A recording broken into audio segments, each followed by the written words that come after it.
there's no way you can do this. You're going to prison.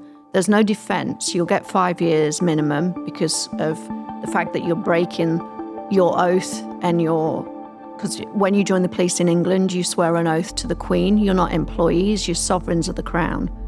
And so I said, well, I'm doing it anyway.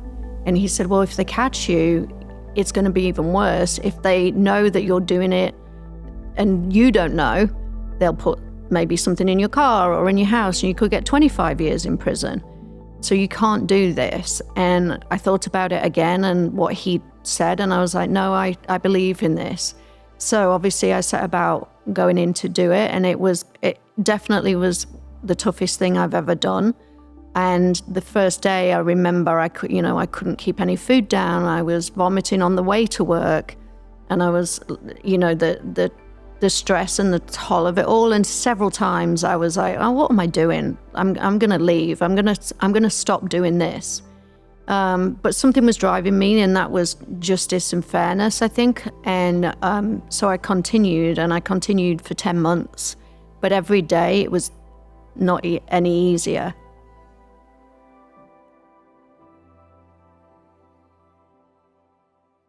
Nina Hobson, welcome to From Vision to Creation. Thank you so much for taking the time to do this with me today. Thank you for having me. I'm really happy to be here.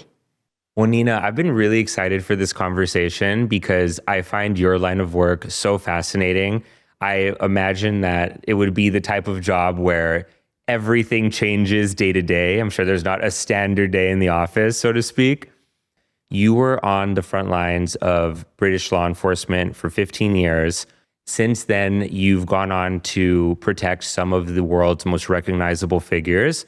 I'm just super excited to explore your story and the lessons you've learned along the way. I'm looking forward to talking to you.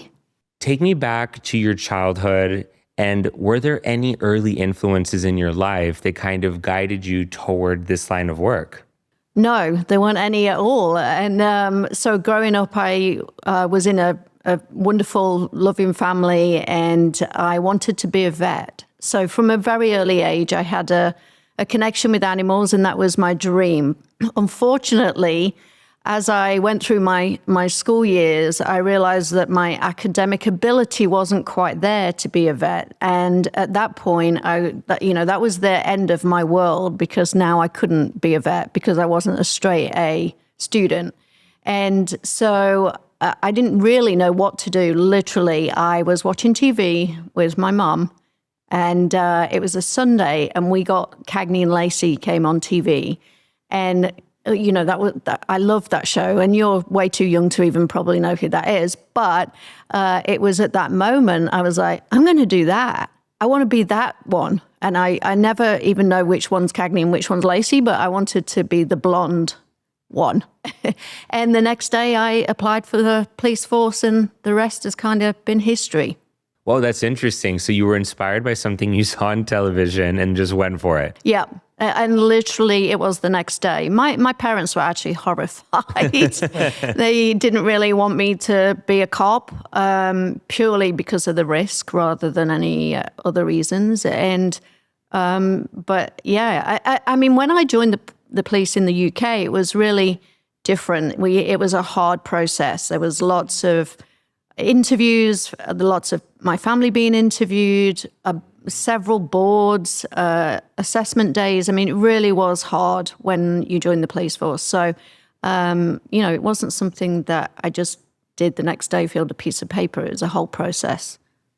Some people feel that if you don't have a particular path that you're trying to pursue since childhood, that maybe it's not the right thing for you, that you can't just make changes like this so quickly. But I think that sometimes inspiration can strike in the most peculiar ways. And when you go for it, sometimes you might be surprised. Yeah, I mean, it literally was a TV show. And then I joined the police. I did try initially to pursue my animal connection, and I decided I wanted to be a dog handler. That didn't work out. And I remember going for the interview as the dog handler, and basically the interviewer said, well, you're not going to really get the job because there's no female toilets in the dog handling block, which there wasn't. And I was like, oh, it's okay, I'll use the men's. But I didn't get there. But as a female police officer, I was always asked to look after rape victims, sexual assault victims, and children. Firstly, I was really young, didn't have kids. And so it was ridiculous because there were people on the shift who could look after children way better than me. But I did look after sexual assault victims. And it was actually a rape victim that made me want to be a detective, because her story and her situation made me go, I want to catch the bad guys. So then I went back onto my Cagney Lacey track of being a detective. What was it like joining the police force so young? You were 19 years old, and also as a woman back at that time. I imagine there are more female police officers now than there were back then. I joined and I wore a skirt. I wore shoes with a slight heel, looked like, an air hostess. And my weapon was a handbag. Literally, we weren't provided with anything other than a handbag. And, when I look back, I'm like, that it's crazy that we looked and were treated so differently. And it was a tough gig joining. You didn't have females around you because there was only 5 females at my station, and we all worked different shifts because we had to share the looking after the kids and the sexual assault victims. And it was a really tough time for females. And thankfully those times have changed. And, you're a police officer, that's it, you're a police officer. It doesn't matter what gender you are. And I think that's really important that, that happened. And, you mentioned that there was one particular case that made you want to become a detective so that you could catch the bad guys. For people who don't have a lot of insight into law enforcement and how things work, what is the difference between a police officer and a detective? And what is the path, from being a police officer to becoming a detective? So in the UK, a detective is a police officer. So we all start at the same level. We all go to the same academy, and we have 2 years in uniform. It's done slightly differently over here. But then you progress into whichever division. So if I wanted to be a traffic cop, I would then move into that area.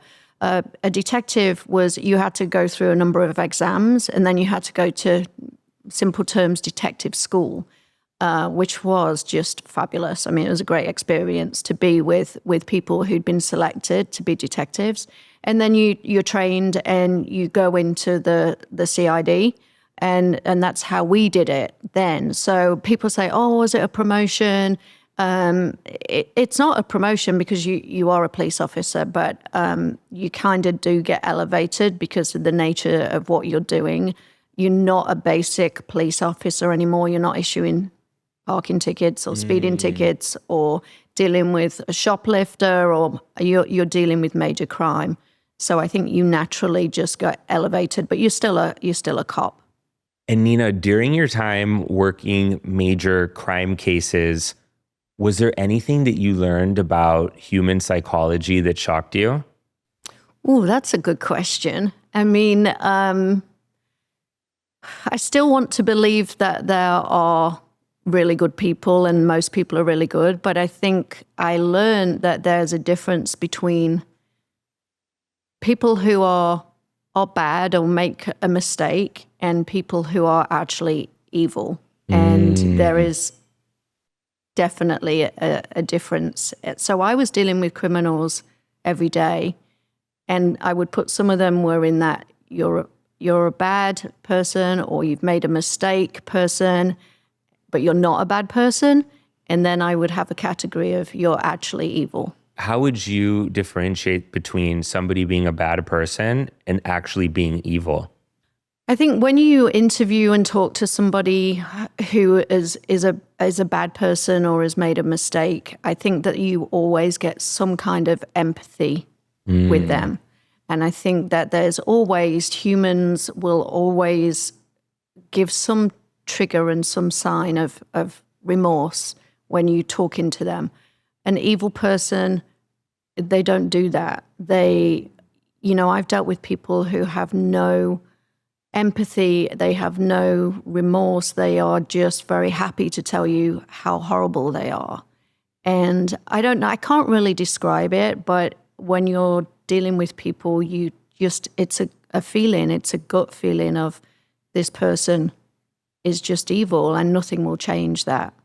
How much intuition is involved? Has there ever been a time, and without sounding woo-woo, because I know you have to have facts and you need your proof, but has there ever been a time that you intuitively felt something about a particular case and you ended up being right?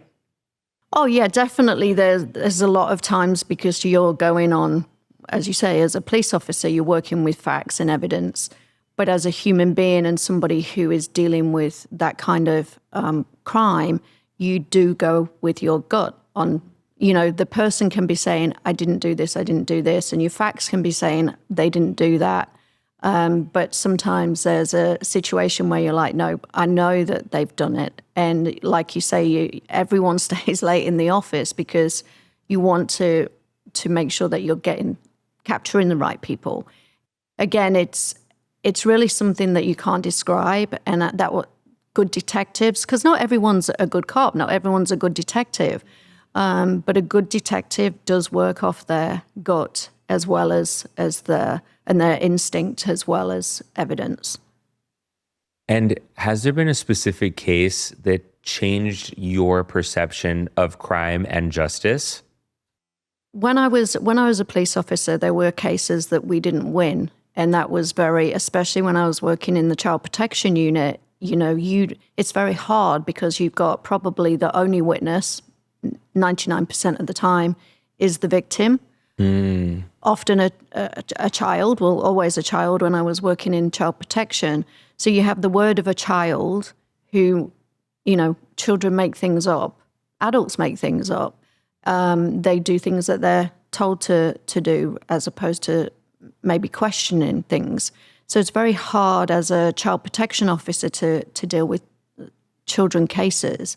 And so I did deal with a case on one occasion, and I know to this day that the person was guilty it was a grandfather who'd been abusing his grandchildren, and I know that he was guilty. However, when we got to court, he was from a very wealthy family, and he had the best lawyers and a barrister, which is the people who wear the wigs in all the British TV shows. And I went into that courtroom and I was then doubting myself for a while because the way that they presented the case was so impressive. And that changed my view of everything because that then became about the money. The best barrister is the person who is going to get you off. You only have access to that if you have money. And so it became a very difficult kind of realization for me, who had been very driven by the system being correct. And the system isn't correct. It was down to money. And one thing that I also find very interesting is when you're trying to figure out what happened and you're speaking to witnesses, you're just getting their perception of the events. And you said children make things up, adults make things up. But I think that even when people are trying to be honest, it can be tricky because even doing this podcast, sometimes I'll have an idea of how I felt a conversation went and I'll have a very strong opinion about it even. But then I'll rewatch the conversation and I'll think, oh my God, my interpretation was totally off. And then guess what? I'll watch the interview again and I'll change my mind again. So when you're asking people for their stories, when you're trying to solve a case, at what point, is there a specific moment where you feel the truth kind of clicks and it starts to make sense? What's the easiest way to figure out what actually happened when there's only one witness, for example? So I think as a detective, you look at all the evidence. So there may only be one witness, but there may be, CCTV. There may be, somebody that you don't know is a witness that you have to find.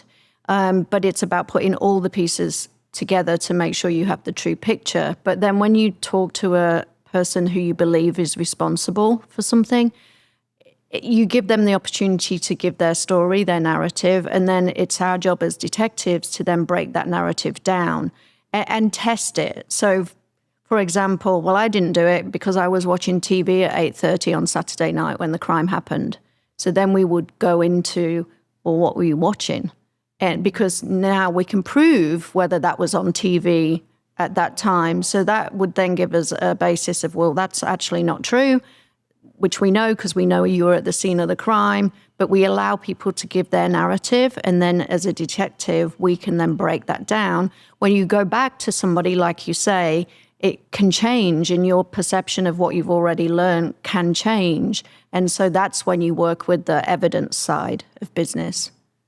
One of the most remarkable parts of your story is that you expose corruption happening within the police force in the UK.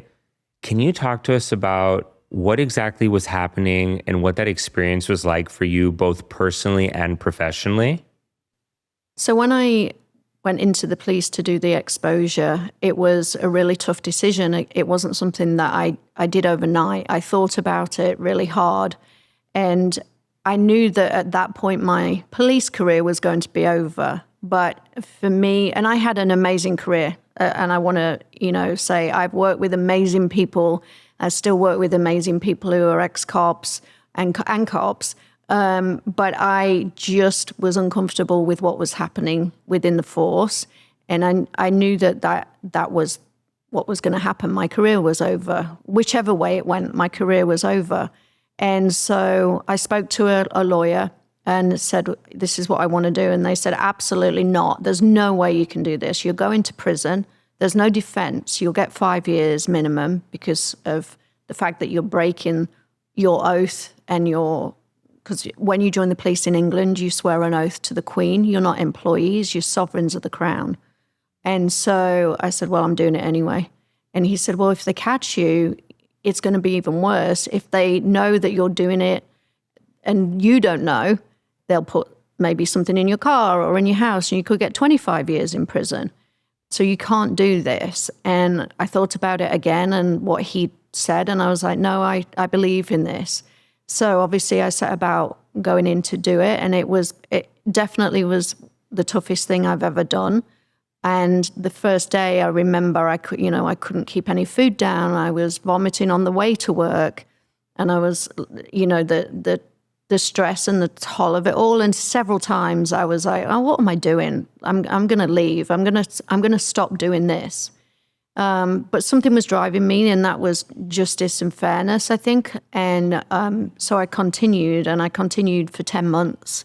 But every day it was not any easier. Every day it was, am I going to get caught today?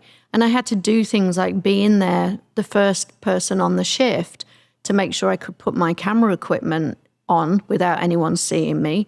I had to be the last person to leave so that I could set up my locker with counter surveillance measures so that I knew if they had gone in my locker, because I had to leave my recording equipment in my body armor and you weren't allowed to take it out. So, there were little things that I had to do to make sure that I was not caught. But personally, it was really difficult because I couldn't tell anyone I was doing it. So there was no relief, when I got home, and no opportunity to vent to anyone. And it was a really big weight to carry on my own. But again, I didn't know whether I was going to go to prison. I didn't know what anyone was going to think of me. But at that point, the only thing that mattered was the making sure that justice happened and making sure that this was done to make the police a better place. It was done for the good cops. And thankfully, there are only a handful of bad cops, but unfortunately, they're the ones that get the press. They're the ones that get the attention. And this was to make sure that it was easier to be a good cop, because I believe in good cops, and I was a good cop. Nina, I have so many questions about this. Why is it that you're trying to expose corruption was going to land you in prison? How would that make sense? I'm sure it does make sense. I just don't understand how that would be the case if you're trying to solve a problem. Yeah, that was from the police side. So it was because I had breached various privacy and protection that I had agreed to within the police. But that was the reason that they were going to come at me. And obviously they weren't happy with me. Some people weren't happy with me. The response when the show eventually came out, the documentary came out, I sat, it was very difficult for me to breathe while I was watching that show. I held my breath because I didn't know what was going to be the outcome. And how were you able to expose what was going on without having to go to jail? Well, the police had to make a decision what they were going to do when they found out. And they had two options. They could lock me away, or they could do what they did, which was get highly media trained and go on the defense or the attack, whichever way you look at it. And they said basically their line was, if I had gone to them, so this was the chief of police, if I had gone to him and said, hey, all this corruption is happening, these procedures are being broken, this policy's not in place, this is what's really going on behind the scenes. He said that if I had done that, they would have given me a camera to carry, and I would have been getting the same evidence, but for them, which no way would that have happened. But it was a great line to take. It was thank you for pointing out our inadequacies. But they did everything that they could from a media side to protect the police, which, fair enough. Well, I have so much respect for that decision, Nina, because it would have been so much easier for you to just look away and do nothing about it. So the fact that you put yourself through that because of the importance you place on justice and the truth is super admirable. Thank you. Was there a particular day? Because I know that must have been a really difficult decision to make. And like you mentioned, you were scared. You couldn't even keep food down. Was there a particular moment that you remember that you thought, okay, no more, I have to do something about this? So before I took the cameras in, I don't think there was a particular moment. I think it was a buildup of things that happened over time. Because, sometimes in life there's a moment and you go, that's not right. But I think it was more a case of this is continuing to not be right. The police changed. It wasn't the police that I joined. The government brought different things into the police, which made it harder. We were paid our bonuses on what we were doing, how many arrests, how many tickets. So it allowed the lazy police to be lazy and the good, hardworking police to keep working harder. But I think it was just an over the time process as opposed to this is the moment. And looking back, how do you feel that this experience shaped the trajectory of your life in ways that maybe you didn't anticipate at the time? That's a really hard question for me because I feel like this is my track and I've kind of made it my track regardless of what the white noise is around me. But I don't know. I don't know if that has made any difference to my career other than I'm no longer a police officer. I think it may, it's pushed me into being in the private sector, but I don't think it's really that show or that exposure has really changed where I was always going to go. And how did executive protection come about in your life? Was that the natural next step for you, or was there a particular moment that led you down that path? No, exec protection is obviously I work with a lot of ex-cops, but it's something that I kind of fell back into in LA, and I was approached by a company, and that I didn't even know who I was going to look after, but that's kind of how that evolved. So it's something that we had done it back in the police force because the police in England. A bit like the State Department here, I think, they look after dignitaries and royalty and that kind of thing.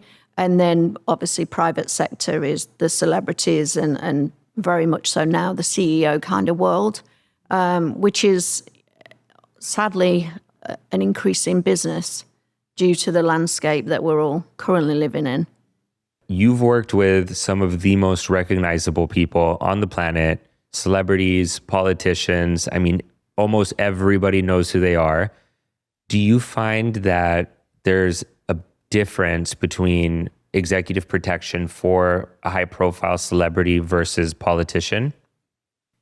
Exec protection is about looking after someone and making sure they're safe. So the fundamentals, whoever it is, are the same. Then the differences are the demands of the client as opposed to how you actually protect them. So you may have a client who doesn't want you to do anything except be around and protect them. They don't sometimes even want to speak to you. And then you may have the client who, wants you to carry the bags or walk the dog or whatever it might be.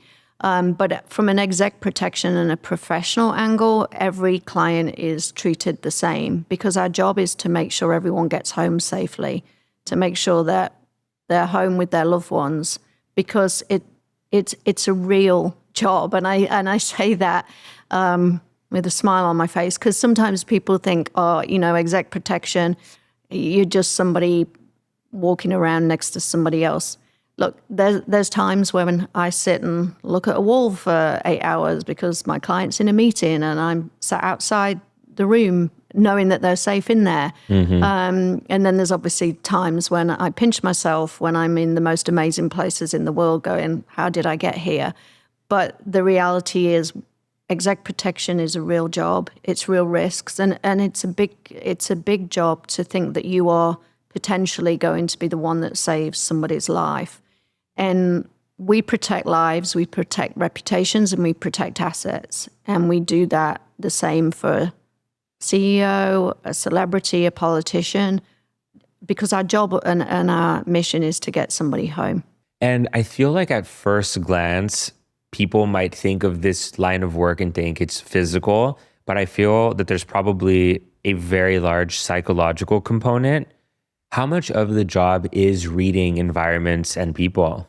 Our job is to read a situation, to be situationally aware at all times. So yes, there's a physical element to it, but there's also a very sharp mind element, because you have to be thinking 10 steps ahead and then 15 steps ahead, because we want to try and prevent something happening. And there's a real difference. People have an image of the bodyguard, just being a big person stood next to a celebrity. But an exec protection, we are very proactive as opposed to being reactive. And that's a real difference. We work a lot with intelligence. So intelligence is key, because if I didn't have intelligence, I'm going into a situation unaware and blind, and that's a risk to the principal, the protectee, and also to us as a team. So we really, really focus on the intelligence that we can have. And what do you think is the biggest misconception people have about executive protection? Oh, now that's also a really good question. I'm going to throw that back at you, actually. So what's your perception of an exec protection?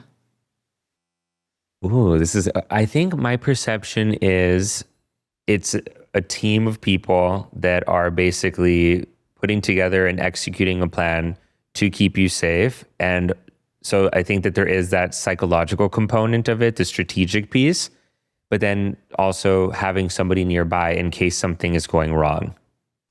And what would that person look like, though? I would assume like a 6'7" big buff bodyguard. Yeah. So that exactly. So the perception is that, and the reality is not that.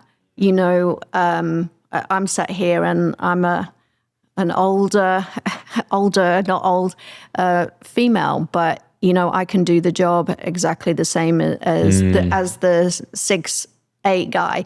And there's a time and a place for everybody, and that's when egos have to be left outside. And I'm not going to lie, every person in this industry that I know has an ego. That's why we do what we do. But it's a case of leaving that outside. So I can say to my team, hey, you know what? You're going to be the right fit for this particular job. This client doesn't want anyone to know they have protection. So you are going and you're not going, no one's going to look and go, oh yeah, they've got an exec protection team. And then there can be another event where it's, that very same person, you're not right for the job. For me, I'm not right for the job.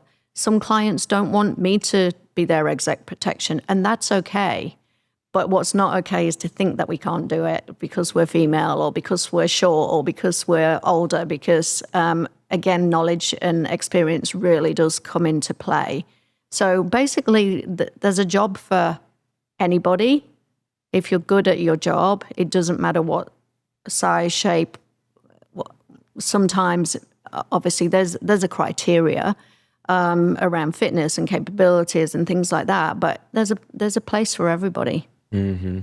Well, between you and me and the 500,000 listening, I would think I would prefer to have a woman in charge of making sure I was safe. I like that. Me too. Definitely. And then the guys can come in and get rid of people. No, this is no hate on guys. I was going to say punch people, but I'm like, oh, no, we don't punch people. But yeah, no, I mean, it's, and we are all very, if you're capable, you're safe. Yes, and I say that partly in jest, like no hate on guys, obviously in this industry, but I do think that I think that there are different components, and I think I can easily see how having men and women work together for something like this would be beneficial.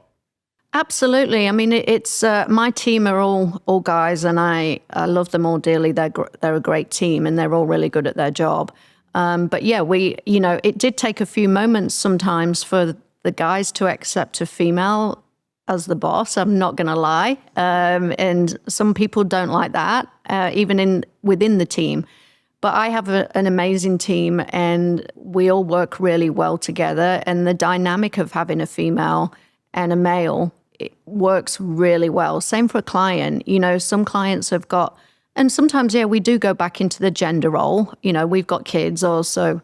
Nina would be great to look after this person or interview that person. And I don't have an issue with any of that because I know that that's life.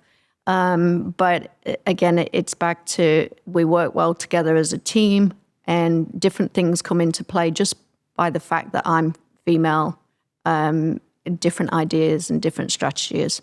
And the team have never had anyone who remembers birthdays as their boss or gives them birthday cakes. Exactly. So, and I have a pink office just to annoy them. Wait, and Nina, so one thing that I also find that it's really intriguing about this is I imagine there are many moments where things get heated, so to speak, or there's something going on and adrenaline spikes. How do you stay calm in those moments when there's a lot going on and maybe a worst case scenario, for example, is happening?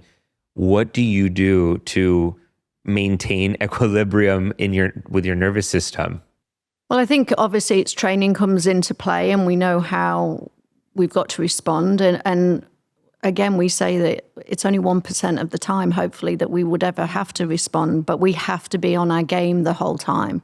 So the adrenaline is running when we're out with a client and we know the potential risk that could happen. But I think it's de-escalation is the key. So, a bad exec protection officer will react to the situation, and a good protection officer will de-escalate the situation and then reassess it. And that's all done very quickly within the moment. But that's what's really happens, and we just are calm in that moment, and that's what makes us good at our job. And are there any particular leadership qualities that you think are super important to have when in this line of work? A thick skin. I think that you can't take things personally, because when you're dealing with such high-level clients, whether it's from a high net worth family or whether it's a celebrity, the demands are very, very strong most of the time. And it's not you, it's them, it's their situation. And I think you need to have a thick skin. You need to be, like you say, calm. And I think the main thing for me is to gain people's trust. And whether that's within the team, to lead them, because you're still as a exec protection officer, you're often seen as the leader by the client's other members of staff, because you're that person who is around them all the time and understanding boundaries and making the client aware of boundaries, and the exec protection officers were aware. But also having a open door policy. You know, if you have a problem, let's talk about it, and let's get rid of it and deal with it, as opposed to let it fester. And, you know, that affects the team, and the dynamics of one person affects every person. So I think as a leader, it's really important for me to address those issues. And also back to the training as a police officer, pick up on those issues and then deal with it. But I think going back to your question, which I've probably not answered at all, but, you know, having that approachable manner as a leader, whether it's client or team, and wanting people to grow within the team. So mentoring people is something that I really consider important as a leader. And you mentioned earlier that our current landscape makes things a little bit more difficult, particularly in your line of work. The first thing that comes to my mind is social media and how connected we all are. Do you think that because of social media and how frequently people are posting, do you think that that puts, you know, high-level executives, high net worth individuals or celebrities more at risk now? Absolutely. I mean, social media is, it's that word. But, you know, it's changed the way we work too, because before no one knew where we were going necessarily, you know, but social media now allows everyone to know where you're going. And sometimes clients get a little bit trigger happy and they put where they are, and suddenly you have an incident at the hotel that you weren't really expecting, because now there's, you know, a heap of fans outside. But yeah, social media is something that's created a lot of difficulties for us. And it doesn't matter how many times you tell someone, don't put where we are when we're there, wait till we've left. And when I say when we've left, it can be in the car leaving as opposed to, you know, the next day. But it's just the way of the world now. You know, everyone wants to tell everyone what they're having for dinner, or, you know, wants to comment on something. So, yeah, social media. Ooh. Is there anything that ordinary people can do in their daily lives to make sure they're safe? I think people just need to be aware of their surroundings. You know, no one wants to create an environment where you're living in fear. You shouldn't go out. You shouldn't do this. You shouldn't do the other. I think you should do all the things that you want to do, but just be very aware of your situation that you're in. I mean, I'm the world's worst nightmare for going out for dinner, because, you know, I want to sit in the right corner to see my entry and exit points. And trust, when we go out as a team, it's a nightmare because we fight for the same positions at the table. But just be aware, you know, even going in an Uber, be aware, make sure somebody knows where you're going, having somebody on your phone to know your location in case something goes wrong, as opposed to something's gone wrong, now we don't know where you are. And I think just really common sense and going with your own gut. Because at the end of the day, if you go with your gut and something's wrong, okay, I made a mistake, no one's harmed. But if it's right and you flag something, then you potentially have saved your own or somebody else's safety. Mm-hmm. And this is obviously like a worst case scenario question, but if somebody were to be abducted or taken, what is something that they can do in that moment to increase their chances of being found? Ooh, that's a real good question. I think, again, it's back to where you are. Look for a landmark. If you have been taken, anything distinctive about the person that has got you as a captor, because then it gives the police a better chance to find that person afterwards. If you can remember anything about them, it may have a small tattoo on their wrist, or their ear might be, I don't know, something wrong with it. You know, just anything about the captor and the environment that you're in. I mean, everyone's going to be different. And thankfully, that is not, like you say, it's a worst case scenario, but obviously right now the press are covering a story. No one's really got to the bottom of that. But it's a case of everyone's going to act so differently as an individual. And the kidnaps that I have been involved in, I can't really say that something was the reason. Actually, there was one case where it was a realtor who was taken when she was showing somebody around her property. And she was released eventually. And we captured the guy that his wife actually told us it was him when we went to the press. But she was actually saved because she befriended him and she was nice to him. He actually took another female earlier and he killed her. And so the chances of him killing this lady were quite high because he wasn't afraid to do that. But when we interviewed him, it was because she had been nice to him. Again, somebody may be nice to them and that could be the trigger that makes them not return them. So again, I think, and it's easy to say stay calm, but if you've just been kidnapped, that's also a tough ask. And Nina, you have been placed in really intense situations. I feel like even if everything's going according to plan, it's still an intense job because you have to be anticipating that something may happen and how you're going to react given where you are in that exact moment. So I'm sure it's a lot of tension throughout your workday. What do you personally do to decompress after a long, particularly difficult workday? My thing is that I always have a bath because I'm British and I go sit in the bath with my candles and my music, and that's my opportunity to de-stress. I also have two amazing children and they're probably sick of me because they get me venting at the end of the day.